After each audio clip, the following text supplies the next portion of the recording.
Hello everyone, and welcome back to Gran Turismo 7 and to the Trans Am Championship, round 9 of the season here at Kyoto Driving Park.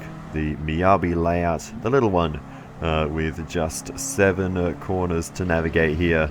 It is actually a surprisingly difficult circuit, and I've really been struggling for pace here, about as much as I was back at Willow Springs. So we'll get to the livery of my car later, but there's a few references to that, I suppose. But anyway, let's see how we go here as we're navigating the qualifying lap, and it's pretty much just 2 big right-hand U-turns with some chicanes in between. That's all there is to it.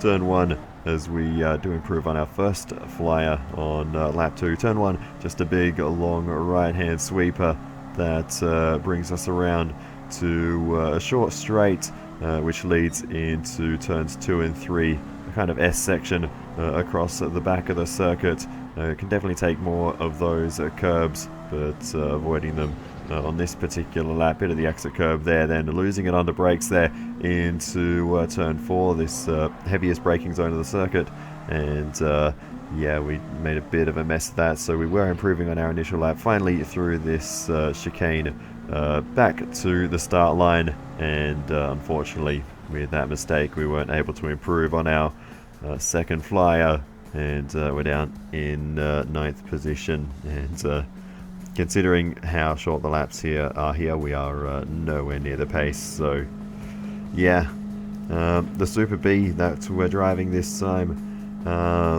it has not been a favourable car. It's only been used once in Trans Am before by J-Dog back at Willow Springs. J-Dog did not finish that race, but you can see much higher up the field, John Teeter is also in the Super B, currently sits 5th, still on a flyer, might be able to improve further up the field, but yeah, that is qualifying done for us. And looks like Sparrow has not completed a lap yet either, but that is how things will stay. So yeah, that is the qualifying order here, and once again all 3 tyres required for this round. Banana not on 1 pole though. That's huge for the driver leading the championship. Needs all the bonus points possible at this stage of the season, so that will be very welcome, I'm sure, for Banana Notto. Let's get into the race itself then. 50 laps on the counter for this one. A very short layout, so this will go by pretty quickly. Banana Notto starts on pole position, and one of very few drivers not on hard compound tyres. Banana Notto on softs, Jester on hard, same for Heafy, and we've got a whole trio of bosses starting at or towards the front of the field, 2nd, 3rd and 4th, with Gren taking P4 in the 3rd of those bosses. And then it is John Teeter in the Super B this time, same car as my own, much faster though in the hands of John Teeter. Then it's Uncle Pete, the next, not on the hards, Pete on the medium, then Sparrow on the hards, the 2 Camaros line astern there, and then J-Dog starting on the softs in the Chevelle. Then we get to myself in the dodgy Super B, and yeah, we've got all sorts of stuff going on. We've got understeer engineering all across the windshield banner. We've got mobile chicken across the back of the car. Smart people will get that. We've got No Pro, Don't Be a Hero on the back. We've put a lot of work into this livery. But anyway, we've got the number 13 as well. Funnily enough, I thought this would finally be the time I'm not sharing a number with someone. Usually I've got the same number as Teeter, but Teeter's running number 44 this time instead of the 80, and Banana Notto is also running the 13, so yeah, funny how that works. But anyway, we're off and racing. Big snap of overseer straight off the start, and you can see how bouncy the suspension is, the way I've got it set up here to be able to take the curbs. It's not really conducive to overall lap time, but it's how I need the car to be set up to be comfortable around this circuit and minimize mistakes. So yeah, that's partially why I've been struggling so much, is to be able to take these curbs I've had to just soften it up so much, and yeah, it's just made things a little bit more difficult in that way. But so Joken got through quite quickly, as we're almost finished the first lap already, and of course, being on the hards, we're all going to dive into pit lane, 7 of us on the opening lap. We're going to go onto the mediums for the second stint, and we'll take a look at a few replays from the start, see what else happened further up the field. It was a great start for Gran immediately, getting past Heafy. John Teeter looking for the move down the inside as Jester's out wide there, goes for a bit of a slide, comes back down to the racing line as Teeter and Heafy are still running side by side there. Heafy not giving this one up on the outside line, and eventually will maintain that position ahead of John Teeter. Looking back forward to Jester once more. Gren looking for the move. Great speed. Runs a bit wide though as we head into the hairpin. Now Jester goes deep. Gren up the inside as they're going to battle it out side by side into the chicane. Who's going to come out on top here? This is awkward. And Jester sends it in. Goes deep off into the grass. Drifts back on. Just about keeps it within the pit entry line. And they all file into pit lane. And that was an intense battle for position there, as we see Sparrow on the restart, or on the replay of the start rather, making the move down the inside of Uncle Pete. The 2 Camaros, Sparrow running the engine swap, Pete I believe running the stock engine, so 2 very different engine notes out of those 2 cars. But Sparrow and Uncle Pete scrapping it out at the start. Sparrow, a big moment there, and has to drop a few spots, but a good save to manage to keep that thing pointing in the right direction. But a wild moment there for Sparrow, as we look forward to J-Dog now sending it through the chicane, and a nice run on the exit, soft tyres versus mediums for J-Dog versus Uncle Pete. J-Dog gets through, moved ahead of the other Camaro up into what is now 2nd position for J-Dog in the big Chevelle. It's such a nice looking car. I really do need to give that one a drive someday soon. But anyway, here's the onboard with J-Dog through all that, and a huge moment for Sparrow there. And that was an easy position. Sparrow actually only dropped 1 place for that massive slide, and did a great job to keep it out of the wall. Perfect drifting there. Whoa, very awkwardly caught up on top of that curb there, but got away with it nicely, and was able to carry on. Here's one more final look. Brilliant. That was a massive overcorrection to begin with there as well. I thought that was about to steer straight back into the outside wall, but Sparrow got away with it, as we see the flurry of pit stops for the 7 of us who all came in at the same time, and a mixture of tyre compounds going on. Jester is going on to the medium compound, Gren going on to the softs, Heafy's going on to the mediums, Teeter is going on to the softs, Sparrow onto the mediums, Joken onto the softs, myself onto the medium compound. Got all that? Cool. Let's continue on because there is more playing out in this race, as we've got Gren on those soft tyres, really giving Jester the hurry up, and now the move is on side by side. Looks like Gren's going to be able to get this one reasonably easy with the grip advantage there. Gren moves up, and sideways. Big moment there for J-Dog, but gets away with it very deep though into the hairpin, and that might give the opportunity to Uncle Pete, who's not too far behind.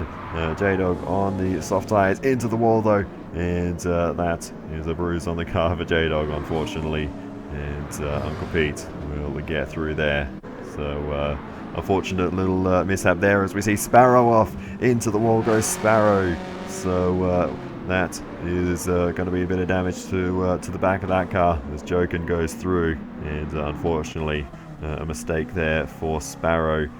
Meanwhile, on board with myself, because of that early pit stop and the harder compounds we're using towards the start of this race, Banana Notto has caught up already, and we are only on lap 5 in this race. We send it in deep, give Banana Notto that inside line, we'll carry on. But yeah, that's very early in this race to be going a lap down, so that's a little concerning. But anyway, we're on board now with John Teeter, who is on the back of Heafy. bit of an air gap between them, but Heathy going very deep there and has to slow it right up on the exit. John Teeter with the run now inside for the first part of the chicane, but no way through there, very much single file at that zone of the circuit, and Heathy holds on to the position for the time being.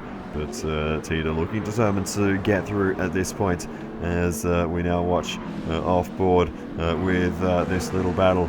And Heathy, oh, a big moment there, and that could be the opportunity Teeter needs. Heathy, I think, lifted out of it there, and Teeter will go through, making good use of those soft compound tyres versus Heathy on the mediums.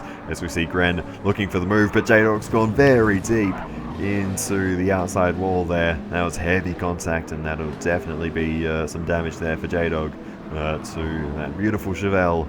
And yeah, that thing won't be tracking in a straight line at all after that moment.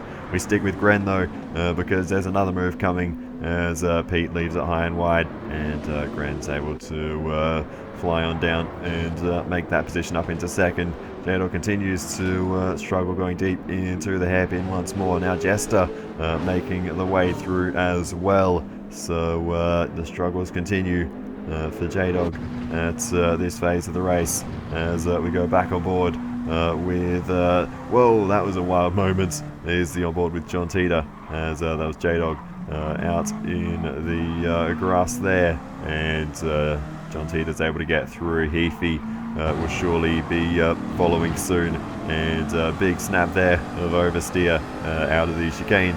Heathy gets the better run, and we'll move on past J-Dog there. So yeah, J-Dog slipping back a lot of positions at this phase of the race, having started on the soft compound tyres, almost tried to get back up the inside of Heathy there. Slight bit of contact, but not much to it there as we go on board with myself now getting blue flagged. We let Uncle Pete go through there, and we've got more coming because Jester is also right behind us, and this is the never-ending issue, especially on such a short layout. You just finished serving one blue flag, and the next one is not too far behind. But anyway, Jester looking pretty speedy through turn one, closing in to Uncle Pete, and on the exit, a bit of an awkward moment there between them. Didn't get the best view of it from this angle, so we'll see a replay in a moment. But Jester eventually will go through. Pete gives up that position offline there, so as Teeter sends it down the inside, we've got it all going on as Teeter is now looking keen to potentially get past Uncle Pete as we're having a moment through the final chicane. Heathy goes through, and finally we have a bit of clear space behind us and we can push on. But here we go, looking at Jester, and we'll see how this all started. And yeah, it was a bit of a weird one. I think Uncle Pete was lifting out of it to just let Jester through. Jester though, I guess trying to stay in the slipstream, and yeah, not expecting that. So just a bit of awkward contact. Here's the onboard with Jester, and yeah, definitely aimed to be behind Uncle Pete there, who was lifting out. I'm pretty sure we saw this earlier in the season as well between these two. Back at Road Atlanta, I believe, we had a very similar thing happen on the back straight there as we go on board now with Uncle Pete, and yeah, Uncle Pete actually lifts out over there to let John Teeter go through. So yeah, not in the same race, so not going to make an argument out of it, I suppose. But anyway, as we continue to watch on, we've got Heathy getting underneath Uncle Pete as well. Uncle Pete's a bit wide, but gets away with it as Heathy's down the inside and makes the move up into 5th position now in this race. Back on board with myself as we've got J-Dog coming up behind us, and Banana Notto also coming up. So we've got a bit of a double blue flag situation here. We're on 3 different laps, and we all sorted out eventually. We let Joker through as well. We ended up in a very awkward position there. I wasn't anticipating to still be getting blue flags through turn 1, but yeah, that was a bit of an awkward one, but we all got away with it and carry on. But yeah, that was mild confusion, I would say, in that situation, as we look now to Joken, currently running in 8th position in this race at the moment.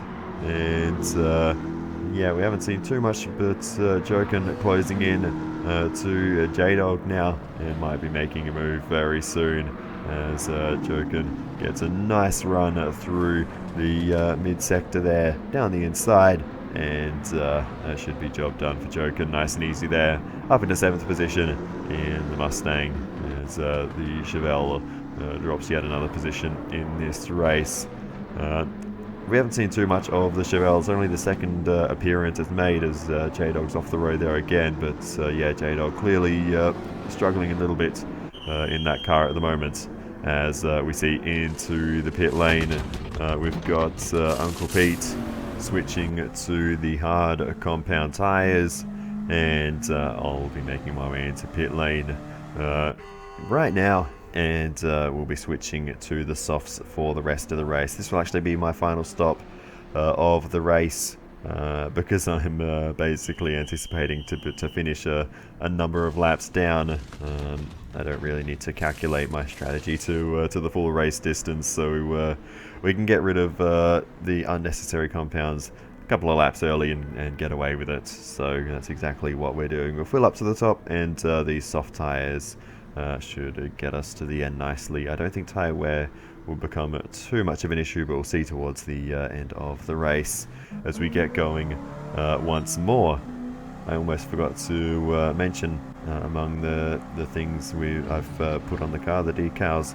Also got ladders on the back window and black cats on the side windows. So just to add to all the unlucky charms of this car, there's a couple more that I didn't mention. But anyway, there's J-Dog drifting through very nicely there as we carry on with the race, and looking at Uncle Pete now, who we've just seen in and out of the pit lane now on the hard compound tyres. Sparrow goes racing around the outside and goes through and moves up a position. So good for Sparrow there to clear. Oh, that's a wide moment though. I was about to say to clear Uncle Pete, but that's going to make things a little bit awkward as Sparrow's deep into the hairpin, and Uncle Pete might be able to get back through here, and does so as Sparrow slots in behind once more. So unfortunate little moment there as Uncle Pete dives off into the pit lane, and we'll come in now for a set of the soft compound tyres, presumably for the rest of the race. So really only a lap or so later than what I did. But anyway, as we continue to watch on, Sparrow having a bit of a moment through the chicane there, and serves the blue flags as John Teeter charges on through. But out in front, Banana Notto, a very solid start to this race. Hasn't really had any issues, hasn't seen too many other cars other than blue flags. Pit stop though now onto the hard compound tyres, as we also see a pit stop for Heafy, who started on the hards and went to the mediums, now goes to the softs for the remainder of the race. And we've got Gran in the pit lane as well. Gran yet to use the mediums. They go on now, and we'll do a very short stint as we've got Sparrow into the pit lane as well. Sparrow moves on to the soft compound tyres. Back out on circuit, we've got Gran and Jester fighting away once again. We saw these two throughout the first few laps having a good old scrap, and they're at it once again. New mediums for Gran, old mediums for Jester, but Jester holding on for the moment. But this battle might not be over yet. Gran looking keen to make the move down the inside, has a good think about it, but no way through there at the moment, but is all over the back of the other Mustang, as we see now into the pit lane comes Banana Notto now. Continuing to get those compulsory tyre changes out the way onto the mediums. Goes Banana Notto as Gran and Jester move on to the soft compound tyres and fuel up for the end of the race. Back on board with myself as we carry on, and just carrying a bit too much speed, just tagging the wall there in the middle sector, S-bend, but we get away with no damage, just a small moment there as we continue to race on and continue to see this endless sea of blue flags in this race. And yeah, we'll let John Tita go through there as we'll back out of that one into turn 1. We'll have a little look at a replay of that moment in this S section. And yeah, you can see just wide of the line compared to the car in front. Tap the wall with the back of the car, no harm done though. And we'll carry on once more in this race. No damage, so we're all good to continue. As also now again into the pits comes Banana Notto, and soft tyres go on for the next stint, and a load of fuel as well as we go on board, looking rearward from J-Dog towards Gren, and Gren will get the move done down the inside, straight out of pit lane, making that move stick on J-Dog as we continue to see more moments, and that's backwards into the wall for Jester, and that's a big moment for Jester, who was very quick throughout the early phase of this race, and that's going to drop Jester well down the order as Jokin goes through. That's a big mistake for one of the contenders for a podium in this race. We'll go on board to see exactly what went wrong for Jester, and oh, just the inside curb there maybe. Not sure, but whatever the case was, the rear end didn't stick, and she went round, and Jester has to do the old flick spin to get going again. There goes Jokin, who must be sick of seeing cars spin out in front of him, as I think I count maybe 4 near misses across the last 3 races for Jokin, and that's another one to chalk up.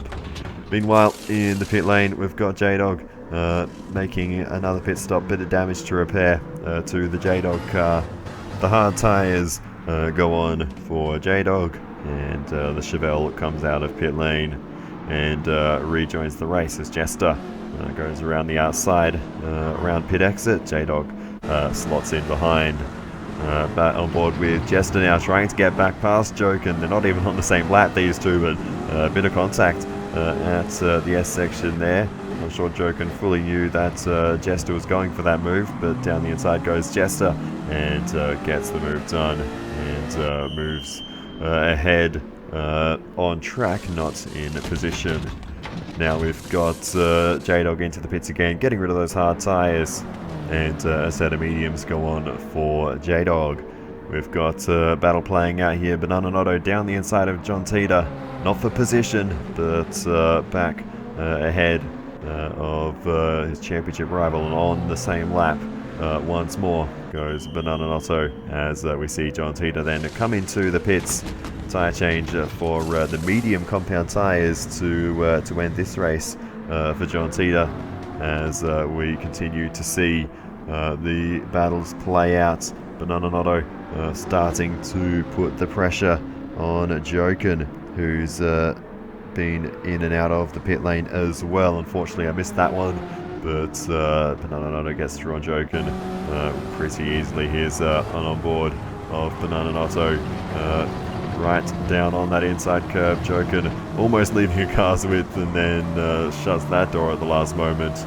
Banana Notto makes the way around the outside, nice and easy though, gets that move done, and moves ahead of Jokin. So that's a position gain there for Banana Notto, as we see down the inside a look on John Tita. We're on board with Gren, and looks like Gren's going to be able to get this move done. John Tita doesn't fight that one too hard, and doesn't seem to have a world of pace in the Super B.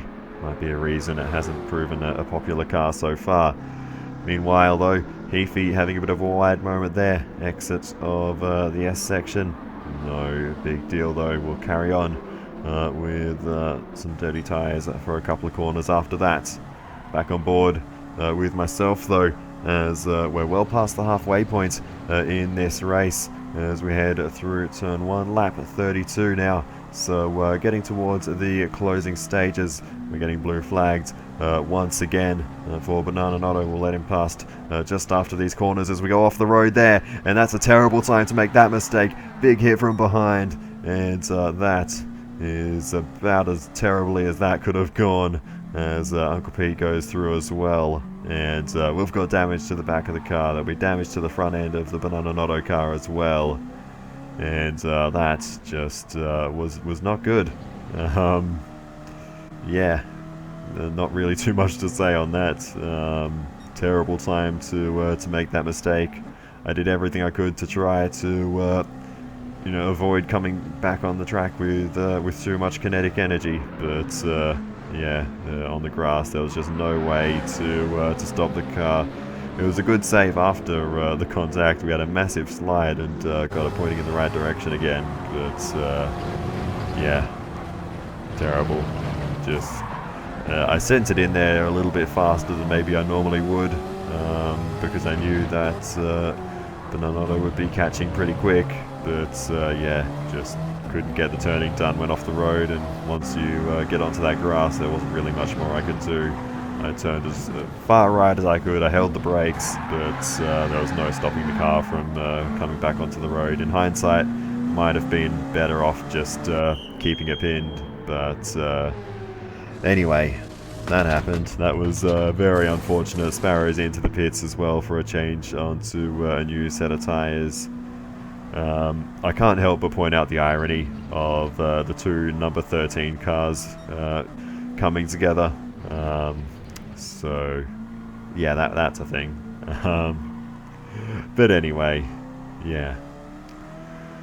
So Heafy goes through as we continue to get blue flagged, and I would have to say that moment absolutely ruined my confidence in this race. The bit of damage probably changed the handling characteristics of the car a bit,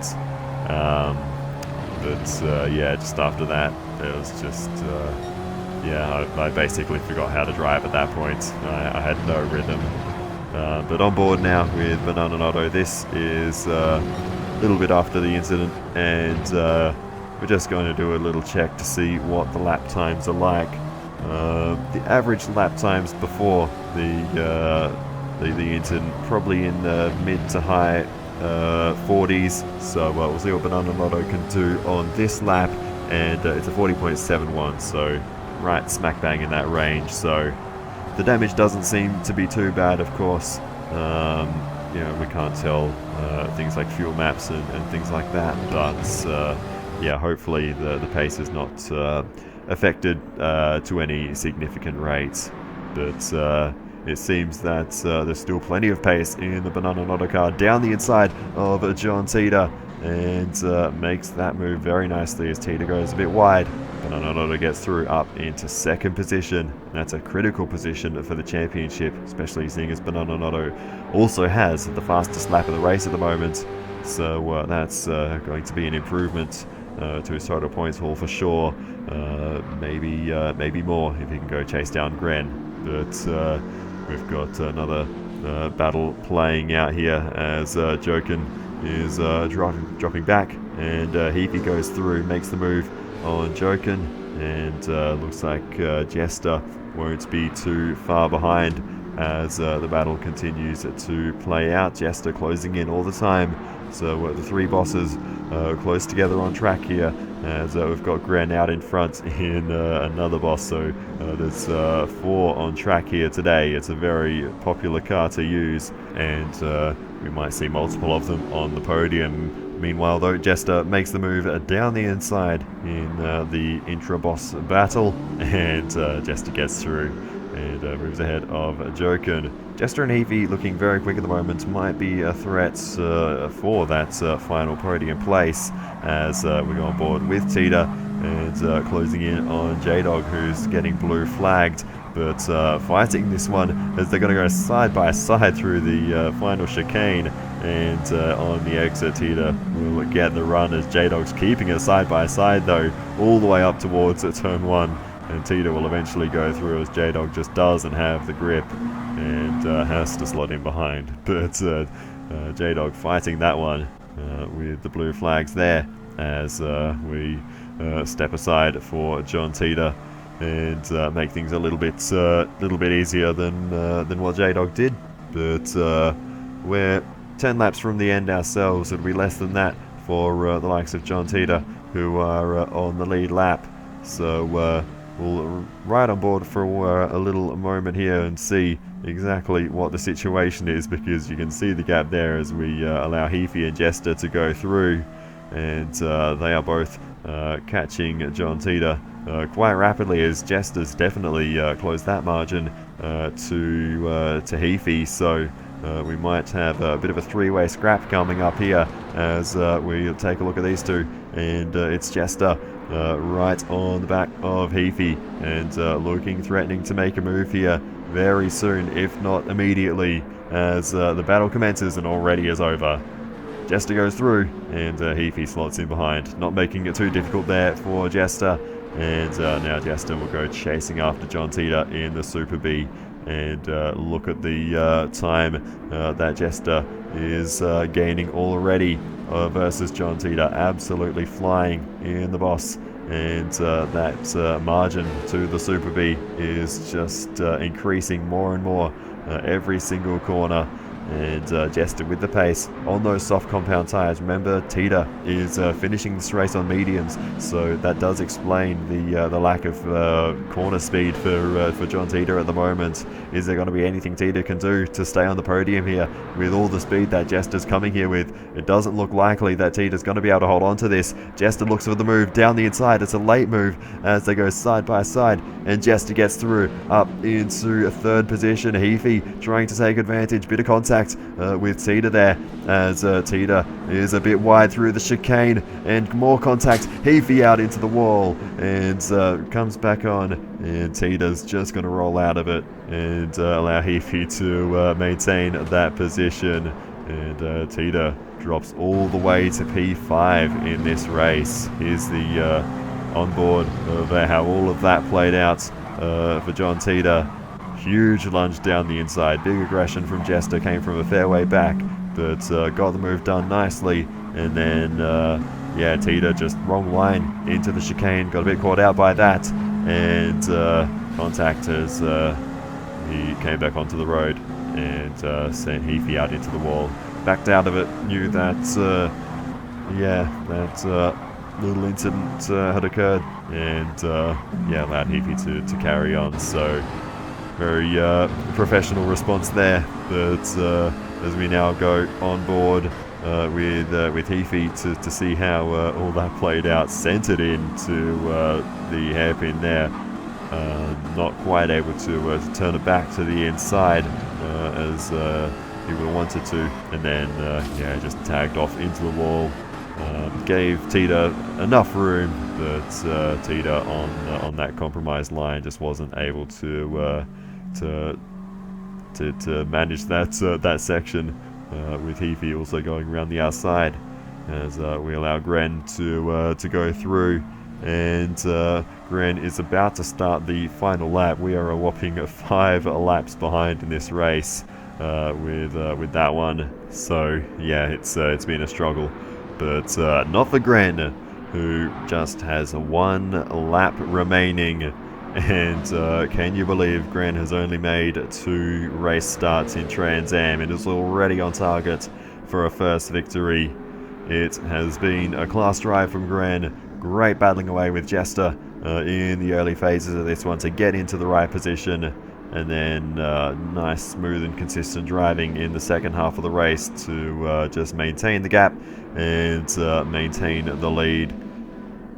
2 starts, 2 podiums, and a first win for Gren across the line here at Kyoto Driving Park. Round 9 goes to Gren as the others come to the line. P9 for J-Dog, P8 for Sparrow, who flicks it across the line and spins around like a lighthouse. We'll take 10th position. Banana Notto comes across the line to take a P2. Great for his championship, as we see Jester further back taking 3rd position. Solid effort to get on the podium for Jester. And a little further back, Heafy takes P4, as we've got John Teeter Also doing some gymnastics across the finish line. P5 for Tita, P6 for Jokin, P7 for Uncle Pete. And that is how we will finish that one. So, that brings an end to proceedings here at Kyoto Driving Park, Miyabi. And fairly storied race, that one. Mistakes from more than a few drivers. Jester sending it backwards into the wall. The big one, of course, the incident between myself and Bananotto. First win for Granster. What a race. So much packed into just over half an hour in this video. The total race time even was well, around the same as this point in the video. Funnily enough, but yeah, that's that. John Cena with that result will not improve on his current championship points. Alrighty, so here are the championship standings then. Bananotto has a 4-point lead now over John Cena, and the significance of that is the difference between their worst results is also 4 points. So in terms of the maximum either of them can achieve this season, they can both have a maximum points haul of 190 if either one of them gets the full 35 points at Daytona Road Course, the final round. So no one really has the upper hand now. It is winner takes all come the final round. Further down the order, Jester in third improves by 6 points up to 168. Ferbs not attending this round, so Jester able to pull away from Ferbs and Sparrow, who are still very close, just 2 points between them, with Sparrow not improving this round. And then myself ahead of J-Dog, 10 points between us, with J-Dog improving by a couple here. And then Jokin attending a 5th round for the season, finally getting a decent amount of points, up to 116 points for Jokin. And then we move down, Artsy not attending this one, Heafy up to 89 points. But yeah, most of the drivers from here on down have not done a significant number of races. Ash on 75 points, down to Pete with 68, Gran on 61, so those two might be close by the end of the season with Gran's current form. And then Lounsey and Auto rounding out the order as things stand. So with just one round to go, things are looking very exciting in the championship. Like I said, it is a winner takes all for the final round. But for now, that is all for this one. So I'll say thank you so much for watching all the way to the end. I really do appreciate it. Please feel free to give me some feedback in the comments. It is always very helpful. And other than that, I'll see you in the next one. And goodbye.